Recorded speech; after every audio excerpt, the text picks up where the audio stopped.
নমস্কার, আপনারা দেখছেন রূপম টিভি। তৃণমূলের সর্বভারতীয় সভাপতি অভিষেক ব্যানার্জি কেন্দ্রের যে বাজেট সেটাকে বাংলা বিরোধী বাজেট বলে আখ্যা করলো। বিহারকে সমস্ত কিছু দেওয়া হয়েছে আর বাংলার সঙ্গে সৎ ছেলের মতো ব্যবহার করা হয়েছে। বাংলার যে উন্নয়ন সেটাকে আটকানোর চেষ্টা করেছে কেন্দ্র, বাংলার প্রতি দুর্ব্যবহার করেছে কেন্দ্র। তো এই বাজেট সম্পূর্ণরূপে বাংলা বিরোধী বাজেট। আজ সংসদে দাঁড়িয়ে এমন কথাই বলল অভিষেক ব্যানার্জি।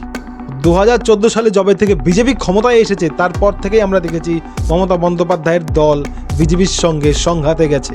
সেক্ষেত্রে কোনো রকমের উন্নয়নের ব্যাপারটাই আসেনি, যে কোনো কাজে বিরোধিতা করেছে তৃণমূল কংগ্রেস, যার ফলে কি হয়েছে, উন্নয়ন থমকে গিয়েছে।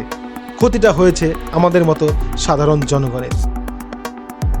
কেন্দ্রের সঙ্গে সম্পর্ক বজায় রাখলে কত কিছু হতো সেটা সকলেই জানে। তো আজ সংসদে দাঁড়িয়ে এমন কথা বলে লাভ কি? যদি কেন্দ্রের সঙ্গে মোদির সঙ্গে সম্পর্ক ভালো থাকতো, অন্তত দেশের প্রধানমন্ত্রী হিসেবে সম্পর্ক ভালো থাকতো, তাহলে নিশ্চয়ই অনেক উন্নয়ন হতো।